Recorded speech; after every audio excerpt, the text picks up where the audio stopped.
At that time, all the demigods left. They all returned to their abodes, and they all began making their plans. First, the king of heaven, Indra. He expanded himself and begot a child. His name was Bali. Bali possessed all the strength and potency of his father Indra. And then the sun god, Vivaswan, he begot the most illustrious and faithful Sugriva, who was equal to him in all respects. And Kuvera, the great treasure of the demigods, he begot the great monkey child, Gandhamandana. And Agni expanded himself as Shushena. And Brihaspati expanded himself as Nala. And the Aswini Kumaras, the two of them, as Mainda and Vivida. In this way, these monkeys were very powerful. They could lift mountains.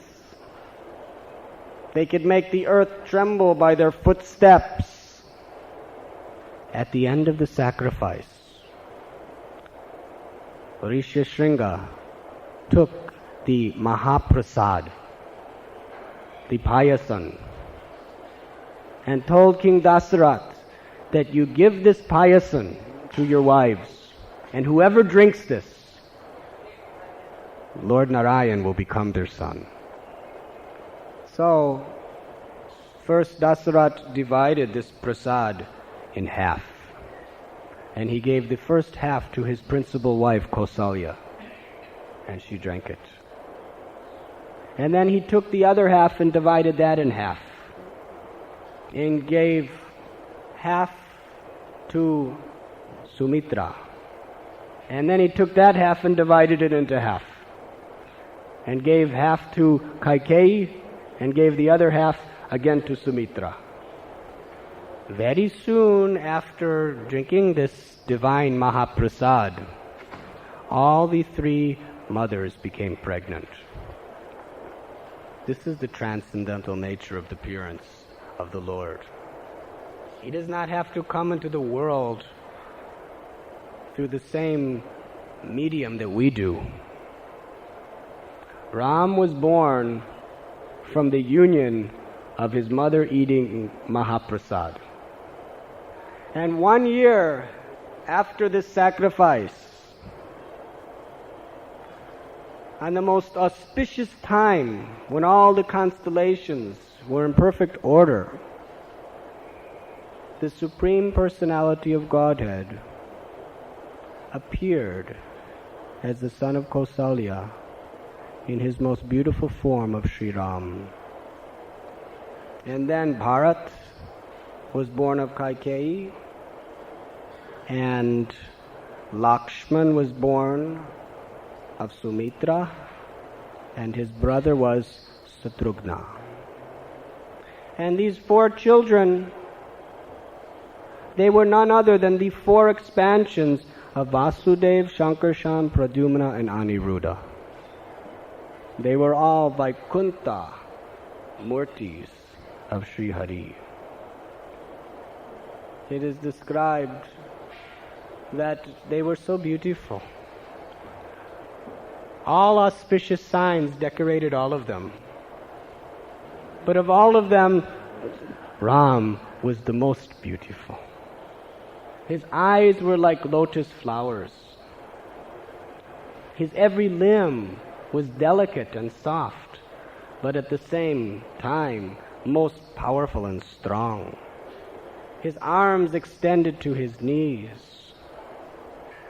It is described that on his feet and on his hands were the signs of the conch, the disc, the lotus flower, and the club.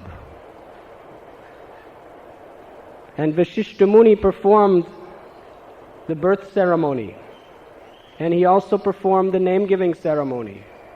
And when these beautiful sons appeared as the princes of Dasaratha, there was great celebration throughout the city of Ayodhya. For years and years and years, everyone was awaiting Dasaratha's child to be born.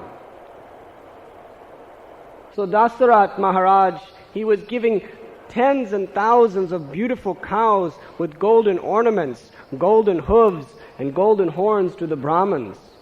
He was giving mountains of grains and beautiful jewels and silks in charity to the Vaishnavas.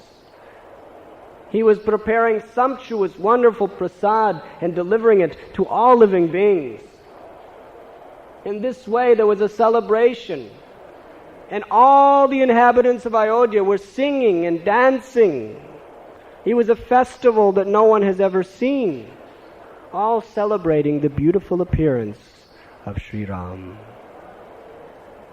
And actually, this is the way we should all, every year, celebrate the appearance of Sri Ram. The residents of Ayodhya described, they were singing, they were dancing, they were just joyful, eating nice prasad, distributing nice prasad, giving gifts, receiving gifts. Because everyone's minds were immersed only in the beautiful form of this child, Ram. They completely forgot the miseries of material existence. As they began to grow older, it is described they began to learn how to walk. And the three mothers, Sumitra, Kaikeyi, and Kausalya, their love just knew no bounds. And Dasaratha Maharaj, sharing that love, he was perfectly satisfied 24 hours a day, simply seeing the beautiful form of Ram. Indeed, every inhabitant of Ayodhya shared the same love for Ram.